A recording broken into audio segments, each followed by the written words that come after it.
I'm going to talk to you guys about personal branding, right? Does anybody know what personal branding is? What does it mean to have a personal brand? What did you say? Speak up. Your own design, like a clothing design? So that is owning a personal brand, yep. What else? So the way you present yourself to people in general. Yeah, that's right on. It's the perception that you have of yourself and the perception others have of you in the world. A lot of people think personal branding is all about what you put on Facebook or Twitter or YouTube, right? Like, I'm going to put this up and then people think beyond it.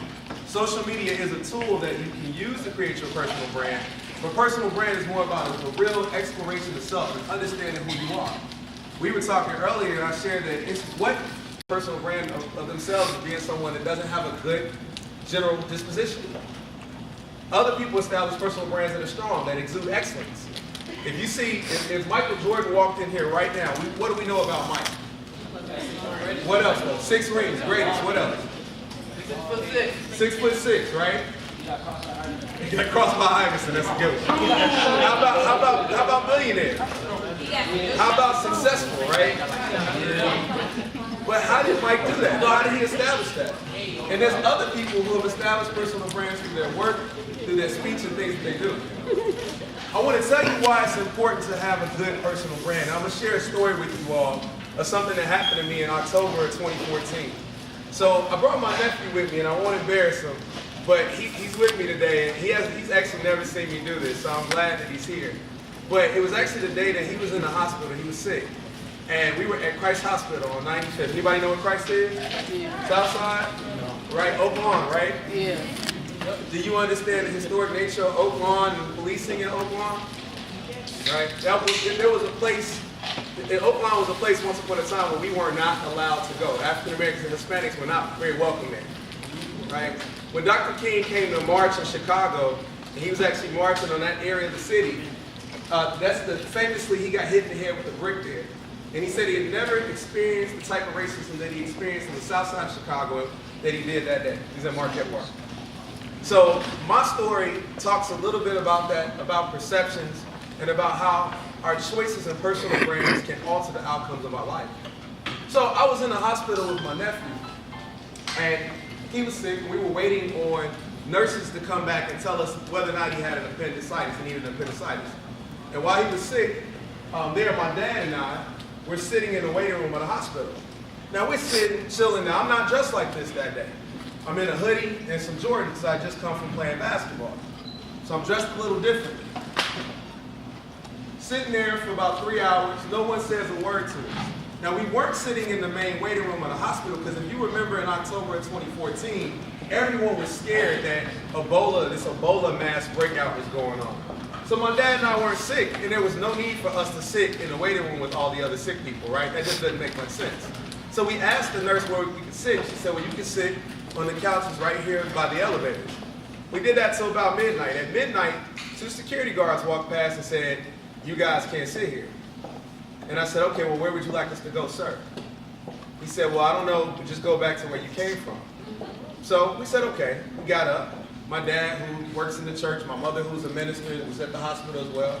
And we're standing by the triage room because they only allow 2 people back at a time into DJ's room. So his mother and my mother were back there together with him while my dad and I stood by the front end of the waiting room. And we stood there about 10 minutes before the security guard walked by again and said, didn't I tell you NIGGAS, y'all can't stand here? Now, he's black. Shouldn't have said it anyway. And I said, sir, you don't have to talk to my dad like that. He's 60 years old. That's just wrong. He kept going. I didn't say much else. I told him very clearly, I said, it'll be taken care of. And he said, what do you mean by that? I said, I know the president of the hospital. I'm actually the developer of your entire medical record system here at Advocate. I built the system.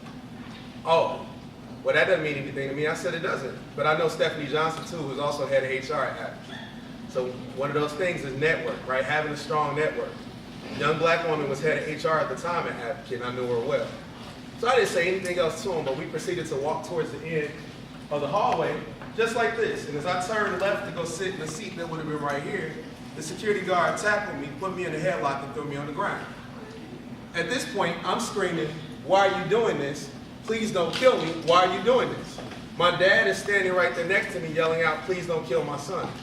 People are watching, and everybody's up in arms, like, why are they doing this to this guy? And at this point, 4 of the security guards come, they sit on my back, they handcuff me, and they sit me in a seat. Once I get up in the seat, I say, please call the police. Because I know my rights have just been violated, right? This is crazy.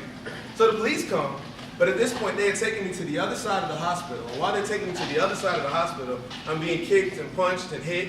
My wrists are bleeding because they put the handcuffs on wrong. And they sit me down in this holding cell in the back of the hospital. They throw my dad out of the hospital, and they never tell my mom, my sister, or nephew what happened. So Oklahoma police comes, and what do you think happened to me? Just somebody take an educated guess of what happened with the black man with no one to help corroborate his story. I know you did. I went to jail. Now, I didn't tell you who I am. Let me give you a little backstory of who I am. I graduated from the University of Missouri in 2003 with honors. I went to the DePaul University and studied Master's of Business Information Technology. I started my own company at the age of 12. I've been coding since I was 12. I won the Chicago Innovation Award, the Chicago Inno nominee award this last year. I was named 40 under 40 that year. And that same day that I was arrested, that was the day we were nominated for our Chicago Innovation Award, and we were in the Tribune feature for our work with Tuskegee and Trinity. So all this is going on, and it's a weird day. But it's also the same day that the police were found to have caused nothing, or were not guilty, or not even brought up on charges in the Eric Garner case. And what happened to Eric Garner in New York was basically what happened to me. I was choked out on the ground of a hospital. So I get arrested, and for the next year, I'm going back and forth to court. Now, I've hardly had a speeding ticket, one in my life, let alone ever been arrested. But I'm sharing this story with you because all of the things that I've done, all of the work, all of the things that I established, my own personal brand came into play during the court. So I had no record. And at the end of all this back and forth for a year, the judge says to me, you know what, I think I'm advising you, Mr. Security Guard, to throw this out. You need to drop this case. I'm looking at him, and I just don't, it's not believable. And in the course of the time, they destroyed the tape, they destroyed the video. All of the stuff that you need to kind of build a case against me was gone and missing. So charges were dropped, and I got to talk to the gentleman. I asked him, why did he do that? And he said that when I walked in, I looked like the people that cause him trouble all the time. But he realized over the course of that year, after going to my LinkedIn page and seeing the work that I've been doing in the community, I also mentor for the 100 Black Men. I mentor for Kappa Alpha Psi Fraternity Incorporated. I'm a Link Unlimited Scholars mentor. I served on the board of Good City. I served on the board of New Leaders Council. I served on the board. Like, again, all this stuff is in my resume, and he saw that. He said, you know, I realized I need my son to be like you. Personal brand. So going through all of that, at the end, I didn't understand why it happened to me at the time, but I understand now it's for me to share the story with people like you. Because my personal brand saved me.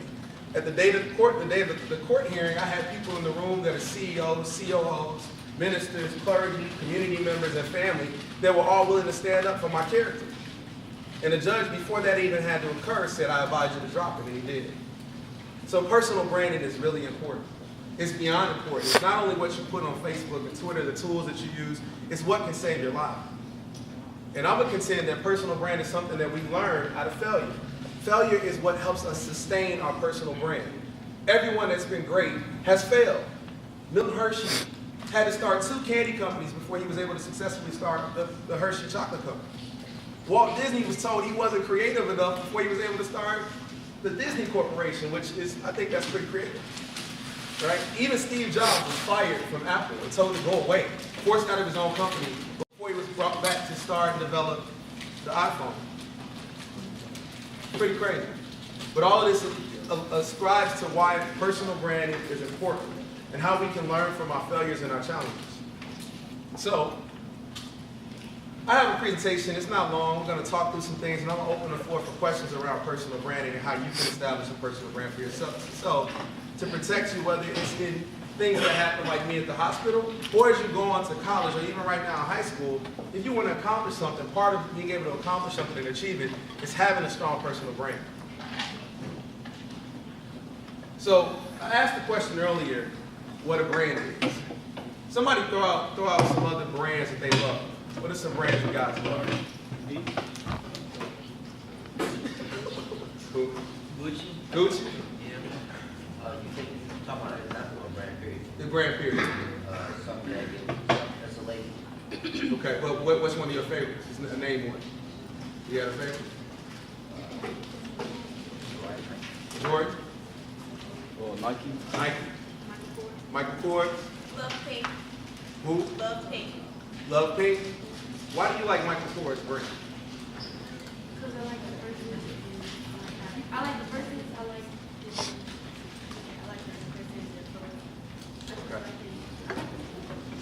So, you like their clothing, but what about their clothing makes you like it? The name. But just because of the name alone. It's like they got it's this logo they got. And the logo. So, not the design of the clothes or the quality? Why do you like Nike? Because of the great products they have and the logo it has on their products. Okay. What do you think of when you hear the word Nike? Sports. Sport, performance, maybe, right? Excellence. Most of the people that wear Nike are winners, or really very good at what they do, right? So Nike as a brand has aligned themselves with winning and performance, excellence. Michael Kors, I would say, as a brand has aligned itself with style, high-end, fashion, quality. Gucci as a brand has aligned itself with affluency, having a lot of money, right? We can do the same thing in our lives. We can set up our own personal brands, but when I walk in the room, I want to be known for excellence, community, service, focus, right? Helping people, mentorship, youth athletes. I ask you out, what are all of you individually, what do you want to be known for when you walk in the room? We talk about this, a brand is a person's feeling, gut feeling about themselves and how others view them. So, a strong brand arouses emotion, ignites passion, it echoes reliability, it conveys meaning and promises something. When you walk in a room, what do you promise? What do people think of you? Is it you're a clown?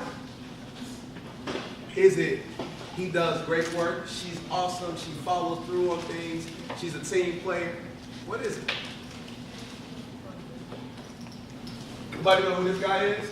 It says it underneath there, but somebody might know just by seeing him. You can read it. Created Amazon. Yeah, who created Amazon? Jeff Bezos. And he says, a brand for a company is like a reputation for a person. You earn a reputation by trying to do the hard things well. I love that, trying to do the hard things well.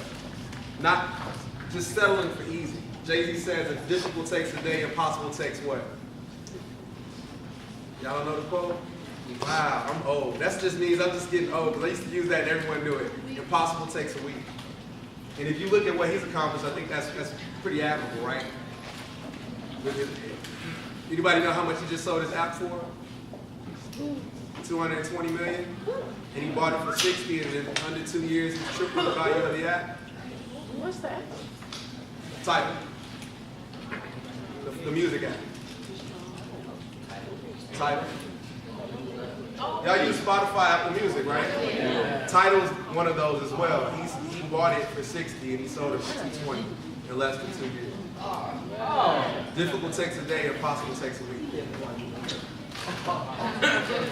Personal branding is how you market the brand called you. When I first started in my career, I was, first generation and working in corporate sales. I worked as a pharmaceutical sales rep and I was really good. And I tell you, sales right after probably working maybe tech and of course an athlete, sales is one of the most lucrative careers you can have.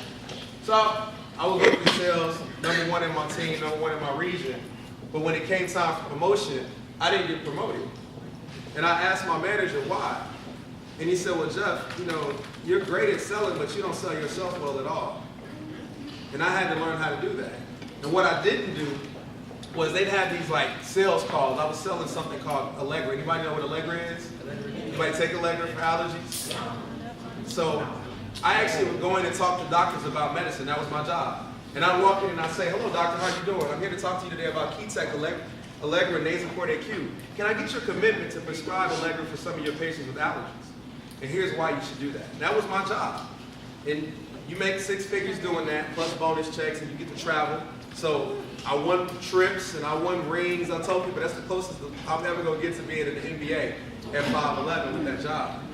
But I didn't get promoted. He promoted the person that had numbers that weren't as good as mine. Because that person would call up and say, hello team, I'm here to tell you about a sales call I had today. My name is Katie, and I sat down with Dr. So-and-so and I had an outstanding call and I talked to him about this, that, and other. She would do that every week. I thought it was cheesy. It didn't feel natural to me. I didn't feel like I needed to tell people that I'm just doing my job, right? But in that industry, you gotta know the rules of the game. One of the rules of the game was to get ahead and to succeed, you had to do those kinds of things. And once I began to do those kinds of things, I got promoted. But I didn't do them her way. I'm not calling up the phone, hi, this is Jeff, how you doing? I made it natural to myself. Hello, this is Jeff, I want to talk to you about a call I had today. Sat down with Doctor, took him out to dinner, we talked about this, and it went well. I didn't do it in her voice or her tone, I used my own social tone, and I made it match who I am. I'm a black male from the south side of Chicago. You be on the phone and say, hi, how you doing? It's not authentic. And part of having a good personal brand is being authentic and consistent. Without personal branding, you become a commodity in the workplace, in the marketplace, in your school. You blend in. You become real bland. Who wants to be bland? Nobody. You have a disadvantage compared to others. Those that personal brand themselves well, if I know you for something, if I know you for excellence, those people get ahead. Those that don't become marginalized. And they just blend in with everybody else. You can lose opportunities. I talked to you earlier. I lost a job opportunity. Go from making 100,000 to maybe 150, 160. Because I didn't do the simple thing of personal branding myself as an expert in my workplace. And you limit your reach. You don't reach your full potential. You don't maximize that network that I talked about earlier, having a strong network, because you're not branding yourself. People don't know you for something, they don't know you for anything. I know half the people in this room already through other work that we've done, working in different organizations, working through 100 Black Men, where I mentor as well, having frat brother relationships as well. Like, we've established relationships because of the reach of my brand, and I've aligned myself with people of excellence. People over there, they're excellent people. They do great things. It's not just seeing them here today, like outside of these walls. It's consistent and it's constant. So, what's your brand? Do you know your message? Self-impression equals perception. You gotta deal with this first. How do you see yourself? What do you see yourself as? Do you see yourself as strong, as confident, as engaging, as energetic? Would you use those words to describe yourself? If you don't have those words and don't know those words, I would tell you to do some self-reflection and find those first. And we're gonna actually talk about how to do that, how to build that up. There's something that I use called Strength Finder 2.0. It's a book, it's a test you can take to actually understand who you are and what type of leader you are as well. Secondly, personal branding is a state of mind. You gotta make it a priority, so you need to be doing this consistently. When you walk in a room, hold your head up high. If you dress well consistently. If you're funny and you have a sense of humor, let that show. But be consistent with it. Third, remember the basics. Who are you? What do you do? What makes you unique? So there's a 4-step process we're gonna run through and talk about how to discover your brand and actually start to establish these things. The first thing is to kind of fill the questions. Take insights about you and insights from others. And I actually did this. I call it my life's board of directors. So I got a group of friends, homies that I trust, that are doing their thing as well, that I go through and I get insight from on, am I aligning myself with what I tell you my brand is? How am I doing? I ask them the questions, how would you describe me? What are the 3 compliments what are the 3 things you think people say about me? It's important to understand this because you may be out of alignment with what you think. I remember when I first started my company, I came out of sales, right? So I started a web development company and I thought, man, I'm really friendly, people like me, I'm good at building relationships. Then I did self-assessments and asked people the truth, and they were like, well, actually, we think you're kind of tough, man, you're a little rigid. And I realized they believed that because they saw a lot of what I was posting on social media, and a lot of what I share is about community and development and building neighborhoods and building up young people. And I realized in that I wasn't sharing a lot of my personality. I wasn't humor behind it, so I started doing that more. I joke more. I have more fun. I post stuff that's silly, right? The other day I talked about why I believe that no man should ever Snapchat a man directly, and people were cracking up. I don't want to get Snapchat from dude. And why are dudes Snapchatting me personally, one-on-one, sending me like, dude, I'm out here today, you should, like, no, send me a text message, call me, but don't send me a Snapchat, I don't want to see yourself. Man, but again, something that I would not have shared a few years back that I shared now. Because I want people to know I'm not always so serious. I do have fun. Heck, I threw parties for 10 years. I was a party promoter before I started my company. That's what I did. I used to like to have a lot of fun.